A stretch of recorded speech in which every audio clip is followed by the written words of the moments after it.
Merhaba arkadaşlar, nasılsınız? Ben çok iyiyim. Şu anda Laos'tayım. Bir aylık Çin seyahatinin üzerine ikinci ülkeme geldim Asya'da. Ve gördüğünüz gibi artık kostümler değişti. Üzerimden turuncu polarım, mor montum çıktı. Tam bir bahar havası var. Muhteşem. Şimdi buraya nasıl geldiğimle ilgili bilgi vereceğim. Çünkü benim için oldukça ilginç bir deneyimdi. Karayoluyla geldim. Yani Çin'i neredeyse kuzeyinden güneyine aştım arkadaşlar. Kilometrelerce yol yaptım. Ama en son Laos'a geçmek için artık Kunming'e, yani daha da böyle güneyine yakın, sınıra yakın bir şehre geçtim. Kunming'den de yaklaşık 7,5 saatlik tren yolculuğu yaptım. Bu zamana kadar çok fazla sınır geçişi yaptım karayoluyla ama hep otobüsle, arabayla falan yapmıştım. Trenle ilk defa oluyor. O yüzden belki ilginizi çekebilir diye düşünüyorum. Çok güzel bir yerdeyiz ya. Vallahi çok güzel. Daha neler göreceksiniz. Ben 3 gündür geziyorum. Daha video yeni çekmeye başladım, öyle söyleyeyim. Tembellik yaptım. Böyle sadece sokaklarda yürüdüm. Neyse, evet, dönüyoruz şimdi tren yolculuğumuza. Bugün Çin'den Laos'a geçiyorum. Karayoluyla geçeceğim trenle. 7,5 saat sürecek bir yolculuk olacak. Başlıyoruz. Şimdiye kadarki bütün tren yolculuklarımda pasaportla direkt geçiyordum. Online ticket yeterliydi. Bu sefer kabul etmediler.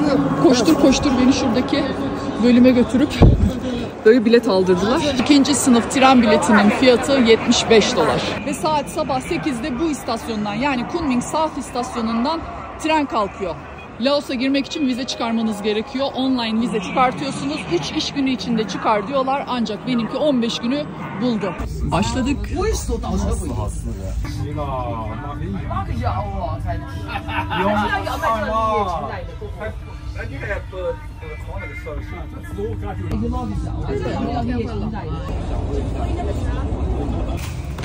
Ve sınırdayım. Muhtemelen bir kontrol yapacağız. Bütün eşyalarımızı alıp çıkmamız söylendi. Sınırı geçip sonra devam edeceğiz diye düşünüyorum. Aynı tren mi başka mı göreceğiz. Ben sadece koyun gibi takip ediyorum milleti. Yani bilmiyorum neler olacak.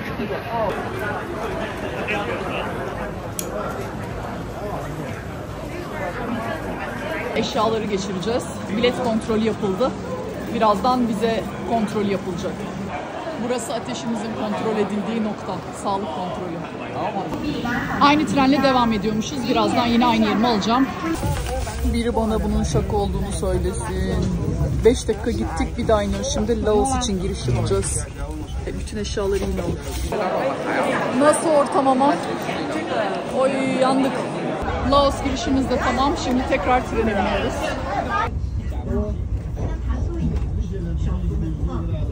Birkaç dakikaya Luang Prabang'a, yani Laos'a varıyoruz.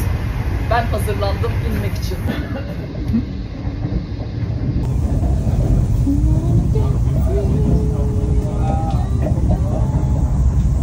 Geldik, Laos'tayız. Yani gördüğünüz gibi oldukça rahattı. Sadece 2 sefer bütün eşyaları al, in, bin kısmı beni biraz yordu. Çünkü çantam epey ağır yani. Onu böyle yukarıya diye bildiğin ağırlık halter kaldırır gibi kaldırıyorum ya. Uf, çok fena, o kısmı çok fena. Neyse. Evet, şimdi Laos'u gezmeye başlayalım. Ama ondan önce şunu söylemek istiyorum. Çin'de, Güney Kore'de çok keyifli geçti. Genel izlenim olarak şunu söyleyeyim iki ülkeyle ilgili. Kesinlikle Çin'i Güney Kore'ye tercih ederim. Yani Çin kültürünü hala yansıtan bir ülke çünkü. Güney Kore'de ben çok fazla Batı gördüm yani. Ben bildiğin böyle işte batıya gitmiş gibi, Amerika falan, oralar gibiydim. Çok fazla her şey pompalanıyor. Böyle çok fazla reklamlar, onlar bunlar, bir batı özentiliği var, onu söyleyebilirim.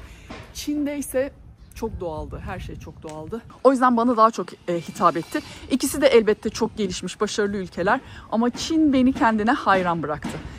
Yine de bu iki ülkeyi de gezdim. Tamam, Çin'i çok sevdim falan diyorum ama bak, yaz başka bir şey yani. Daha doğrusu bahar falan böyle. Yani güneş. Nerede güneş görmüyordum. Burada enerjim tavan şu an. Çok güzel gezeceğiz.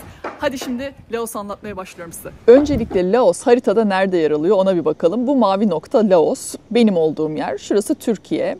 Şimdi sağa doğru, doğuya doğru gittiğimizde biraz da büyütelim burayı. Gördüğünüz gibi hemen üzerinde Çin var. Komşularını söylüyorum size. Aşağısında Tayland var. Sağında şu gördüğünüz uzun ince yer Vietnam. Laos da yine bu uzun ince olan bölge. Yani Laos'un denize kıyısı yok. Bu ülkelerin arasında aşağıda da Kamboçya var. Bu ülkelerin arasında yer alıyor Laos. Gördüğünüz gibi denizi yok ama bu muhteşem upuzun Mekong Nehri bütün bu coğrafyayı besliyor. Laos'un başkenti Vientiane, yani şurası ortalarında yer alıyor gibi düşünebilirsiniz. Şu gördüğünüz mavilik Lao. Ben şu mavi noktadayım, Luang Prabang'da. Böyle aşağıya doğru devam edeceğim. Sonra Vientiane'ye dönüp buradan Vietnam'a geçeceğim. Nüfusu yaklaşık 7,5 milyon kişi. Resmi dili Lao dili ama İngilizce çok sık kullanılıyor. Onu çok net söyleyebilirim. Benim için inanılmaz rahat oldu Çin'den ve Güney Kore'den sonra. Fakat bir süre Fransız etkisiyle de yaşadıkları için yaşlı nüfusta özellikle Fransızca da biliniyor. Fransa'dan bağımsızlığına 1953 yılında kavuşuyor. Yönetim şekline de gelecek olursak 1975'ten beri Demokratik Halk Cumhuriyeti rejimiyle yönetiliyor. 3 farklı etnik grubu var. Lao Loum, Lao Theung ve Lao Sung. Lao Loum dediğimiz düzlüklerde yaşayan çoğunluk grup, bu grup. Lao Theung dediğimiz dağ yamaçlarında yaşayanlar. Bir de Lao Sung var, yüksek dağlık bölgelerde yaşayan etnik azınlıklar. Din olarak bakarsak %65-70'i Theravada Budizmini benimsiyor. Yani Budizm diyelim ama Budizm de yine diğer dinlerde olduğu gibi kendi içinde ayrılıyor. Buradaki halk ağırlıklı olarak Theravada Budizmini desteklemiş. Hazır Budizm demişken yine onunla ilgili de bir ufak bilgi vereyim. 3 ana ekole ayrılıyor. Biri Theravada, biri Mahayana, biri Vajrayana Budizmi. Theravada Budizmi yaşlıların öğretisi anlamına geliyor ve en eski Budist gelenek, yani buradaki. Mahayana büyük taşıyıcı olarak adlandırılıyor ve daha geniş bir kurtuluş anlayışına sahip. Vajrayana da Tibet ve Moğolistan gibi bölgelerde daha çok yaygın gözüküyor. Denildiğine göre de Theravada Budizmi, Budizmin alt ekolü evet ama Budizmin en saf ve orijinal formunu takip ediyor. Diğer Budizm ekolleriyle arasındaki temel fark şöyle: Theravada'da bireysel kurtuluşa inanılıyor. Yani Nirvana'ya ulaşmak bireysel bir çaba. O yüzden kişinin disiplin ve meditasyonuyla mümkün. Bu da sadece öğretmen ve rehber olarak görülüyor. Yani olağanüstü bir varlık olduğu kesinlikle düşünülmüyor. Mahayana Budizminde ise, yani genel Budizm bu. Onda ise aydınlanma bireysel değil, tüm varlıkların kurtuluşunu kapsayan bir ideal. Burada Buda doğaüstü bir varlık olarak kabul ediliyor ve çeşitli Budalar ve Bodhisattvalar aracılığıyla tapınılıyor. Coğrafi yayılımına bakarsak da Theravada dediğimiz, yani buradaki inanış Güneydoğu Asya'da yaygın. Böyle Sri Lanka, Myanmar, Laos, Tayland, Kamboçya falan, buralarda en çok bu Budizm türü benimseniyor. Mahayana ise Doğu Asya'da, yani Çin, Japonya, Kore, Vietnam, buralarda daha baskın. Ritüellerine gelecek olursak da Theravada'da böyle daha sade meditasyon ve ahlaki disiplin, yani bunlar ön planda. Manastır hayatı çok önemli. Rahipler Budist öğretileri sürdürüyor ve öğretiyor. Kişisel farkındalık, yani Vipassana meditasyonu çok yaygın bu öğretide. Genel Budizm'de ise ritüeller, tapınmalar ve bodhisattvalara dua etmek, yani bunlar daha yaygın. Daha toplumsal odaklı dediğim gibi. Hemen özetliyorum yine bu iki temel Budizm arasındaki farkı. Theravada'da hedef bireysel nirvana, diğer genel Budizm dediğimiz Mahayana'da ise tüm varlıkların kurtuluşu, bodhisattva olmak. Theravada'da Buda öğretmen ve rehber, tanrısal bir rolü yok ama genel Budizm'de doğaüstü nitelikli tanrısal. Yani burada size şunu söylemek istiyorum.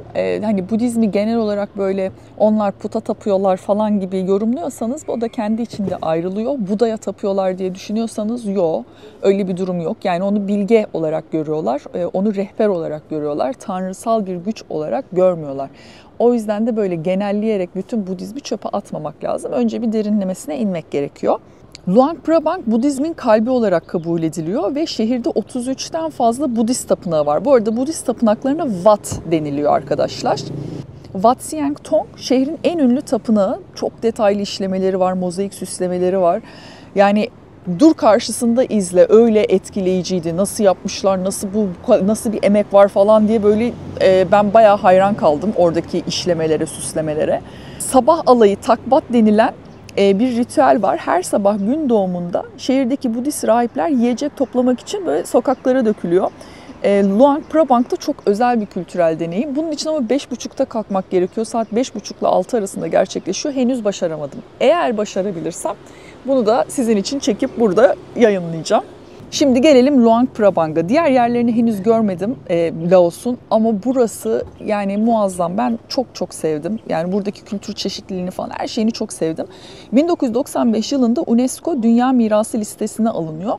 Sebebi de hem şehrin geleneksel Lao mimarisini görüyorsun, hem Fransız sömürge dönemindeki yapıları görüyorsun, pek çok yerde Budist tapınaklarını da görüyorsun. Bunların hepsinin bir arada korunduğu bir yer olduğu için UNESCO listesine girmiş. Şehir Mekong Nehri ve Namkan Nehri'nin birleşim noktasında yer alıyor. O yüzden de böyle hani yemyeşil her yer. Burada benim tabii Çin ve Kore'den sonra dikkatimi çeken ilk şey şu oldu. Yani ilk geldim böyle indim minibüsten. Nasıl bir gürültü? Yani ama tek gürültü araç ve motor gürültüsü. Her yerde motor var. Böyle her yerden çıkıyorlar ama daha sakin olduklarını söyleyebilirim. Çin'de beni daha ürkütmüşlerdi o geniş caddelerde. Fark olarak elektrikli değil araçlar. O yüzden de ciddi bir gürültü var. Ama şehir hem yaşayan bir şehir hem de böyle çok huzurlu da bir şehir bu kadar gürültüye rağmen. Tabii ki barlar falan var ama böyle ıptıs ıptıs kulüpler falan göremezsiniz. Bu da şehrin ruhani atmosferini korumasını sağlıyor. Yani para birimine gelecek olursak da Laos'un para birimi kip. Bir sürü sıfırlı bir para birimi gene. Şöyle söyleyeyim 100.000 en büyük banknotları ve 100.000 kip TL'ye dönüştürmek için 3 tane sıfırı atıyorsunuz 100, 1.6 ile çarpıyorsunuz. Yani 160 lira. Ve her şey oldukça ucuz, çok çok uygun. Yemekleri zaten çok çeşitli ve bir sürü şey bulabiliyorsun ve çok uygun fiyatlara bulabiliyorsun. Onun dışında böyle lüks arıyorum dersen o da var. Çok güzel restoranlar, kafeler de var ve hepsi böyle tasarımları falan oldukça şirin. Yüzlerce alternatifin var. O halini de çok sevdim. Bir diğer özelliği de dünyanın her yerinden insan görebiliyorsunuz. Bu çeşitlilik de çok hoşuma gidiyor. Burada ondan da bahsedeyim. Tarım aslında ağırlıklı geçim kaynakları iken artık turizmde çok önemli bir yer tutuyor. Tarım derken de pirinç üzerine burada bir dünya markası var. Yani pirinç tarlalarıyla meşhur aynı zamanda burası. Hatta ben de yarın niyetim, bu videoda olmaz muhtemelen bir sonrakinde görürüz. Bir scooter kiralayıp pirinç tarlaları olsun, etraftaki köyler olsun, işte şelaleler falan bunları keşfe çıkacağım. Bir günlük böyle güzel uzun bir tur yapmayı düşünüyorum scooter'la. Burası akşam pazarı. Böyle belli bir saatten sonra kuruluyor. Ve çok uygun fiyatlar. Ben de birkaç bir şey aldım. Her şey rengarenk. Çok güzel şeyler var. Kıyafet de var. İşte aksesuarlar. Bir sürü ev eşyaları. Çantalar, bir şeyler. Her şey var. Boylu boyunca yani upuzun bir sokak burası.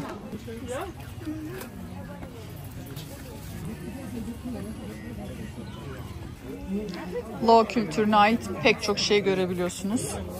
O yüzden de keyifle gezilen bir pazar. Böyle şalvarlar falan dolu yani. Böyle kıyafetler, şallar.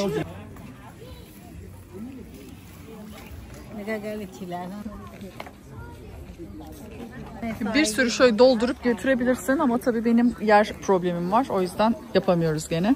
Ama bir tane şalvar aldım. 100 liradan azdı. 90 liraydı şalvar. İşte bluz aldım 60 liraya. Giyeceğim, göreceksiniz. Bir tane de etek aldım ki bugün gördüğünüz üzerimde mor etek. En çok parayı ona verdim. Bence buradaki en pahalı şeydi zaten. 400 liraya aldım galiba ama kumaşı falan çok iyi. 400 değildi etek, 480 liraydı. Evet. Ve bu sefer kıyafet almamın sebebi kışlıklar artık çıktı ve onların hepsini arkadaşım gelecek, bahsetmiştim. Bir 15-20 güne Vietnam'da buluşacağız. Ona vereceğim. Dolayısıyla çantam bomboş kalacak. Yazlık da çok az eşyam var. Özellikle öyle yapmıştım ki gittiğim yerden uygun bulduğum şeyleri alabileyim. Çünkü buralardan bir şeyler götürmek istiyorum ve çok, yani fiyatlar çok çok iyi. Bu eteklerden de çok var. Yani bir sürü yerde görebiliyorsun. Hemen pazarın yanında da yine akşam kurulan böyle bir yemek marketi var. Çılgınlarca kalabalık oluyor. Şu an olmayabilir, biraz daha gecikti saat. Ama yok, yine bir sürü insan var. Şöyle bir geçelim, görün yemeklere. Ve tabii ki burası da yine çok uygun. Geçen şuradan bir noodle yedim mesela. Üstüne bir de yumurta kırdırdım. Ne kadardı? 50 lira verdim.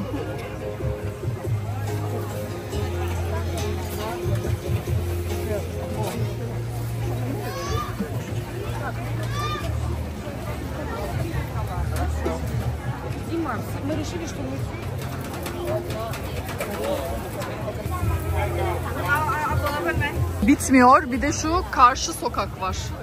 Orada da yine böyle daracık bir sokak ve bir sürü yemekçi var. Hemen oraya da girelim, gelin.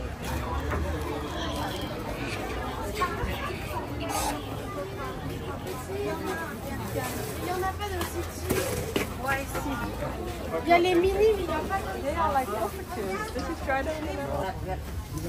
Buradan bir şeyler alsak mı? Bu muzlu kekmiş. 20.000. One yes.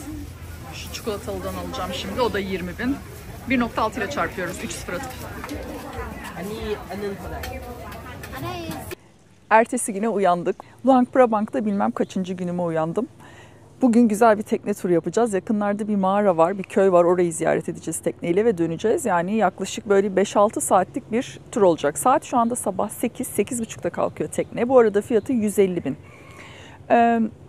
3-0 atıp 1.6 ile çarpıyoruz arkadaşlar. Tekrar söylemiş olayım. Ben de o arada beklerken bakın böyle akşamları açık ama gündüz kapalı olan bir kafe buldum ve çöktüm buraya. Manzaram müthiş, Mekong Nehri. Oh, kahvemi de söyledim. Böyle keyif yapıyorum. Yani çok huzurlu be. Tepemde böyle ağaçlar. Her yer ağaç zaten. Yemyeşil. Öyle. Saat 8.30 oldu. Gidiyoruz. Başladık.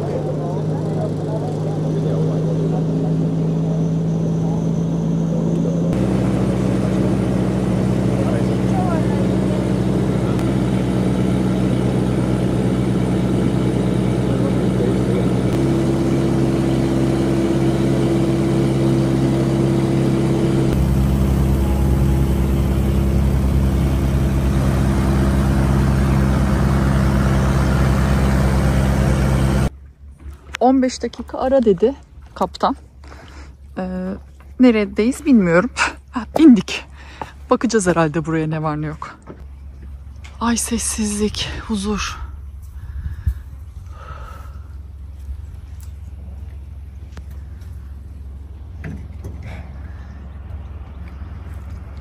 Bu yolculuk yaklaşık 2 saat sürüyor. Yani 2 saat tekneyle gidiş, 2 saatte dönüş, 4 saat. Mağarayı görüyorsun, köyü görüyorsun, dönüyorsun. Ama isterseniz de tekneyle değil, karayoluyla ulaşabiliyorsunuz. Yine oraya giden tuktuklar, araçlar, bir şeyler var. Daha hızlı bir şekilde ve galiba daha uygun oluyormuş. Yani bir araçla gidip oradan daha kısa bir tekne turuyla da yine mağara gezisi yapabiliyorsunuz. Ben tabii ki de nehri deneyimlemek istedim. Böyle uzun bir yolculuk biliyorum ama çok bana iyi geldi ya, havada mis gibi. Burada etnik kıyafetler bulabiliyoruz. Bunun için alışveriş için durmuşuz. Hello. This one is this one. Yeah. What's inside? Is it Ve elbette tuvalet molası. 5000 kip. Boy aynası buldum. Odamda yok da. Bu benim kaderim galiba ya. Aynada kendimi görememek. Buraya bakalım. Gerçi haksızlık etmeyeyim, artık karavanımda boy aynam var ya.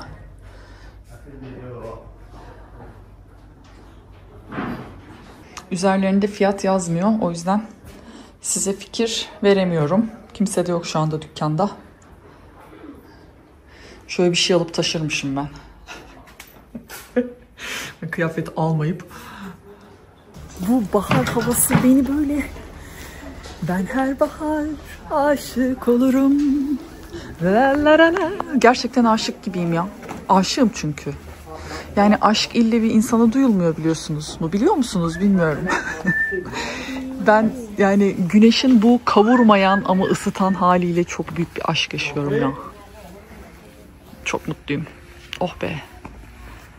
Keşke bir saate baksaydım ya. 15 dakika dediler ama. Herhalde beni almadan gitmezler diye umuyorum. Thank you. Burası gördüğünüz gibi bir köy. Yani burada yaşıyorlar. Ama köyün ismini bilmiyorum. Bakacağım birazdan haritadan.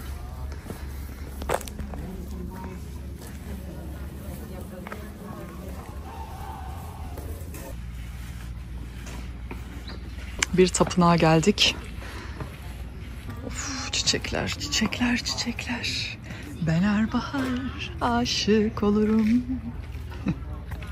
Bugünün şarkısı bu olsun.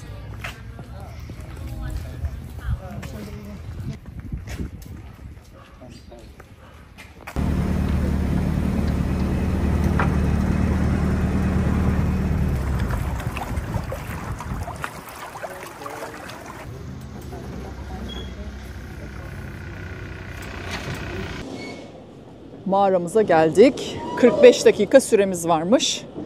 İçeri bakalım. Budaları görelim. 2 mağara var. Upper ve Lower olmak üzere, yani yukarıda ve aşağıda. İkisine de gideceğiz. Burada böyle hakkında bilgi de veriyor. Şimdi ben size her şeyleri aktaracağım.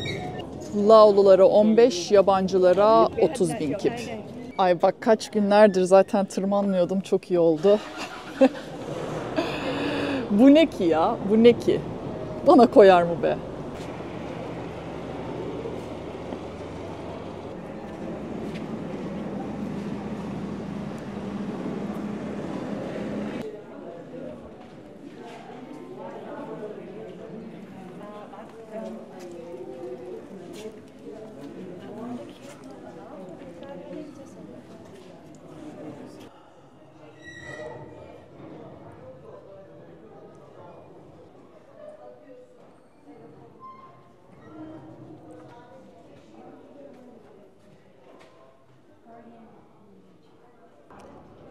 Uf.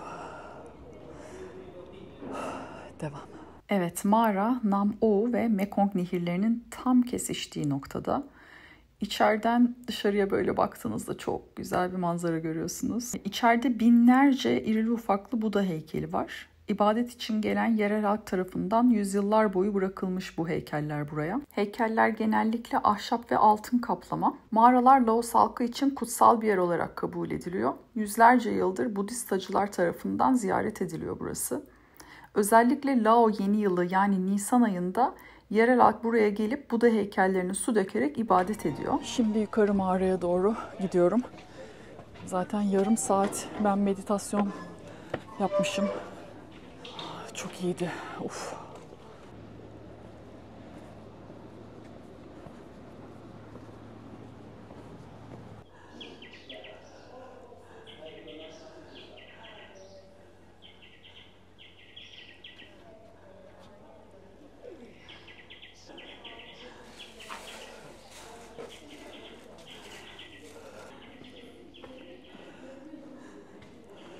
Ve bir Türk gruba denk geldim. Merhabalar, nasılsınız? Ben de iyiyim, teşekkür ederim. Evet.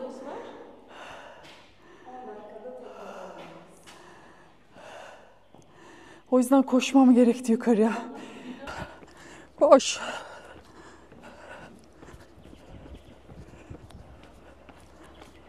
Birçok insan için 10 dakika yeter belki. Çünkü birçok turizm amaçlı gelen sadece hediyelik eşya bakıp çıkıyor. Ama benim için çok koşturmacı oldu. Yetmedi yani 45 dakika. Çünkü ben daha burada oturmak isterdim şurada yani. Belki şey yapılabilir. Scooter kiralanıp gelinip, tekneyle gelinip falan. Araştırırsınız ne kadar zaman geçirmek istediğinize göre.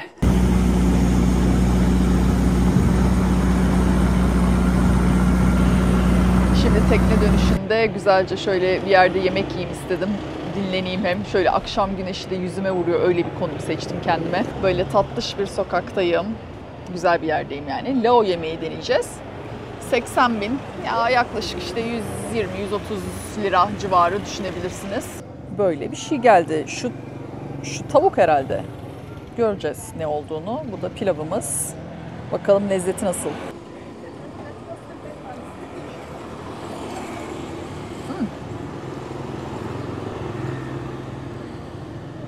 Vay.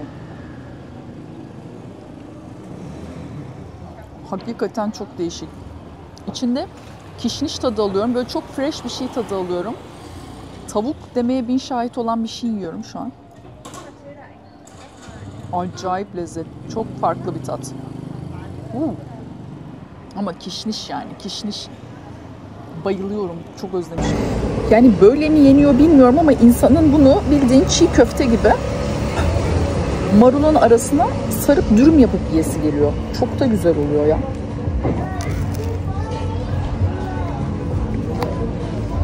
Aa, çok iyi.